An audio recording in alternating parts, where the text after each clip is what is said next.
दिल्ली में आधी रात को बुलडोजर एक्शन हुआ है। बड़ी जानकारी दे दें आपको, फैज़ इलाही मस्जिद के पास अवैध निर्माण ढहाए गए हैं। स्थानीय लोगों ने पुलिस पर पथराव किया। पथराव से इलाके में तनाव बढ़ा हुआ है। तो दिल्ली में भी बुलडोजर एक्शन। फैज़ इलाही मस्जिद के पास अवैध निर्माण ढहा दिए गए। तनाव बढ़ा हुआ है।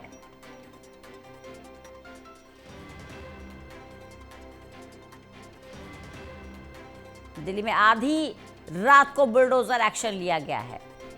फैज़ इलाही मस्जिद जिसके आसपास अवैध निर्माण करवाया गया था, एनक्रोचमेंट हो रहा था,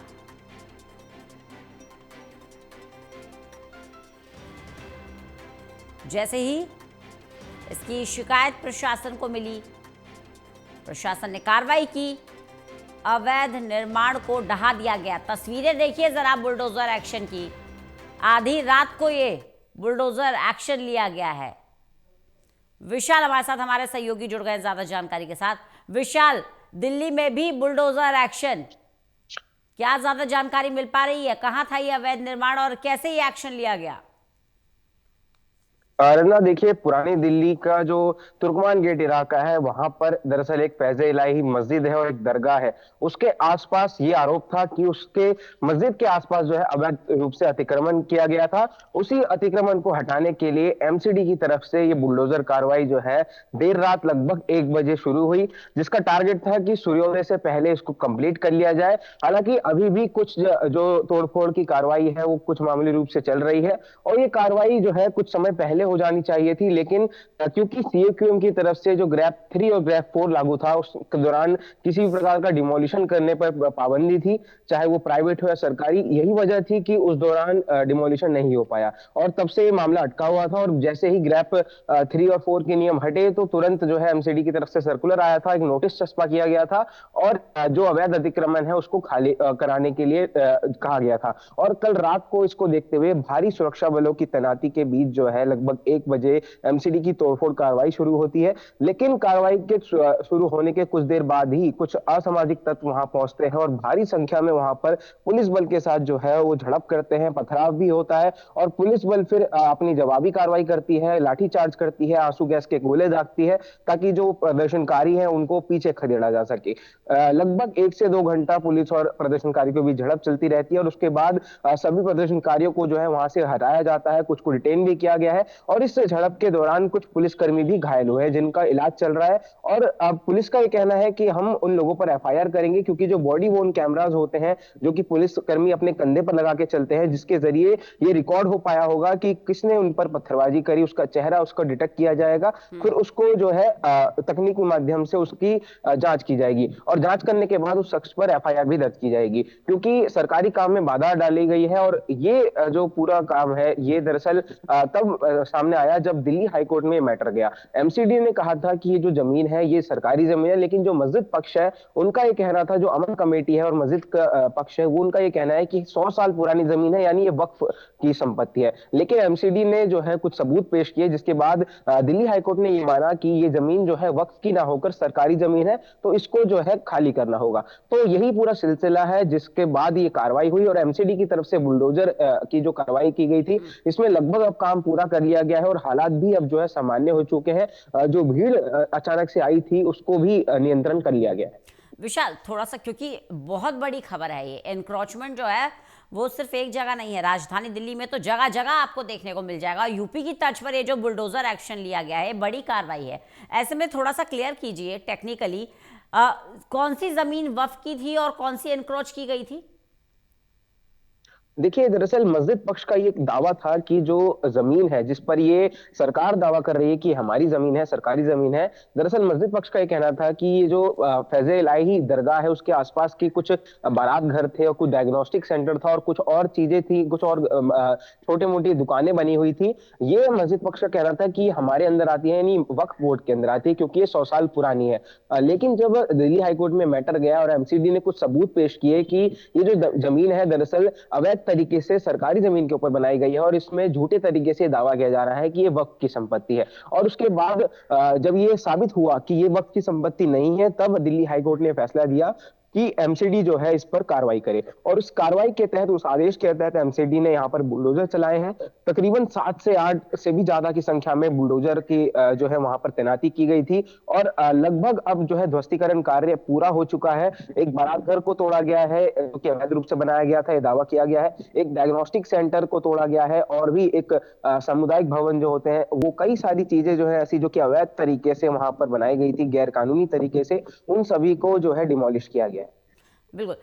क्योंकि तुर्कमान गेट की आप जानकारी दे रहे हैं विशाल, तुर्कमान गेट में सिर्फ एक ये मस्जिद वाला इलाका फैज़ इलाही नहीं है, अमूमन वहाँ ऐसे इलाके हैं जहाँ इंक्रोचमेंट की समस्या है, जहाँ लोगों ने इंक्रोच किया हुआ है, जिनके पास अपना घर भी होगा, आप देखेंगे कि वो 2-4 फीट आगे निकाल के रखते हैं, बैल्कनी आगे निकाल लेते हैं। वो पूरी इंक्रोचमेंट प्रोसीजर वहाँ किस तरह से चलता है वो छुपा हुआ नहीं है। तो क्या अब प्रशासन सभी एनक्रोचमेंट पर एक्शन लेने की तैयारी में है? देखिए, जाहिर तौर पर क्योंकि ये एक बड़ी कार्रवाई जो है आज एमसीडी ने की है, और अब जो दूसरे लोग वहां पर अवैध तरीके से कुछ भी काम कर रहे हैं, उनकी भी घंटियां जो है बज चुकी हैं।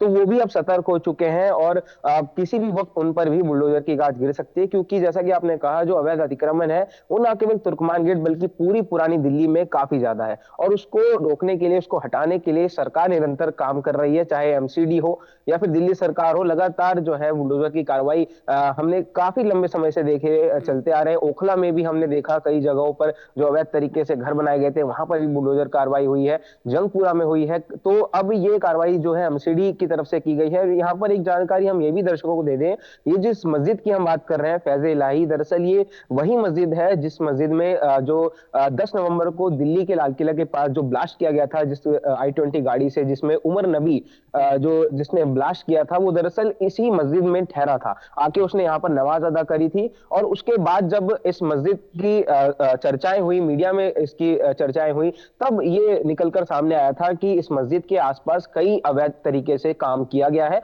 उसके बाद ही इसको एमसीडी ने अपने संज्ञान में लिया था।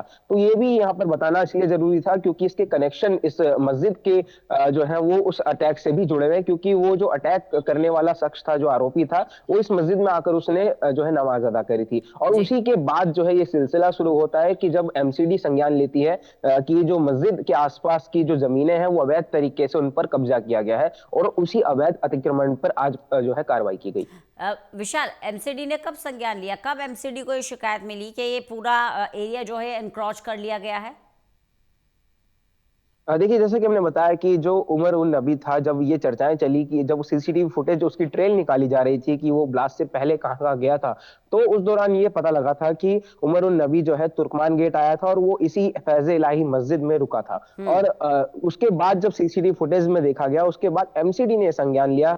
उसने ये जो है आसपास की जमीनों पर जो है जांच की गई। जो बारात घर की हम बात कर रहे हैं, डायग्नोस्टिक सेंटर की बात कर रहे हैं, उस पर एमसीडी का संज्ञान गया। और उसके बाद जो है जो जांच कमेटी बिठाई गई, तब ये साफ हुआ कि ये जो जमीन जिस पर ये दावा किया जा रहा है कि ये वक्फ की जमीन है, दरअसल ये सरकार की जमीन है। तो उसके बाद ही ये मसला जो है कोर्ट में जाता है।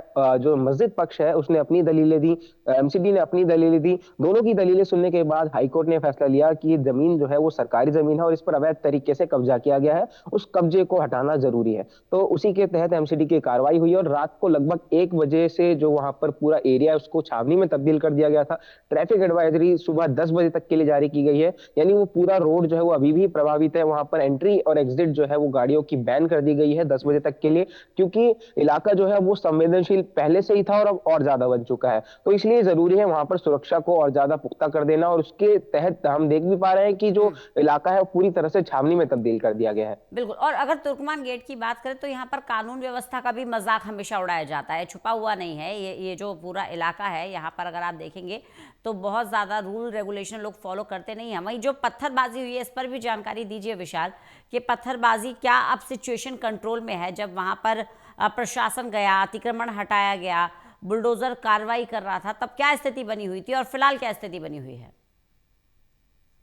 बिल्कुल देखिए, जैसा कि दिल्ली पुलिस ने जानकारी दी है उसके अनुसार ये पत्थरबाजी का सिलसिला जो है बुलडोजर कार्रवाई के महज आधे 1 घंटे के बाद शुरू हो गया था। अचानक से एक भीड़ जो है वहाँ पर आती है और वो भीड़ अनियंत्रित होती है, उनके हाथों में पत्थर देखे जाते हैं और वो पुलिस से ना बात नहीं करते हैं, सीधा अटैक कर देते हैं। पुलिस के ऊपर और जो बुलडोजर की कार्रवाई कर रहे अधिकारी होते हैं, जो काम कर रहे होते हैं, उन पर पत्थरबाजी होती है। उसके बाद तुरंत पुलिस इसका संज्ञान लेती है और वहाँ पर जो प्रदर्शनकारी वहां पर उपद्रवी जो पहुंचते हैं उन पर लाठीचार्ज किया जाता है। जब भीड़ को काबू नहीं किया जा सकता था तो तुरंत आंसू गैस के गोले दागे गए। उसके बाद कुछ लोगों को डिटेन भी किया गया, कुछ लोग भागने में कामयाब रहे और ये सिलसिला जो है लगभग 2 घंटे तक चलता रहा। इसी वजह से जो बुलडोजर की कार्रवाई थी उसमें भी थोड़ा डिले जरूर आया, लेकिन अब स्थिति जो है पूरी तरह से काबू में है वहां पर, क्योंकि पुलिस बल की तैनाती अतिरिक्त कर दी गई है, बढ़ा दी गई है और किसी भी प्रकार से अगर कोई भी असामाजिक तत्व, शरारती तत्व वहां पर आता है, कोई भी संदिग्ध गतिविधि करता पाया जाता है तो तुरंत उसको डिटेन भी किया जाएगा।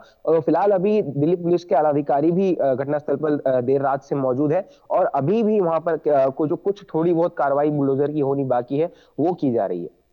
चलिए, बने रहिएगा विशाल, लगातार आपसे जानकारी लेते रहेंगे।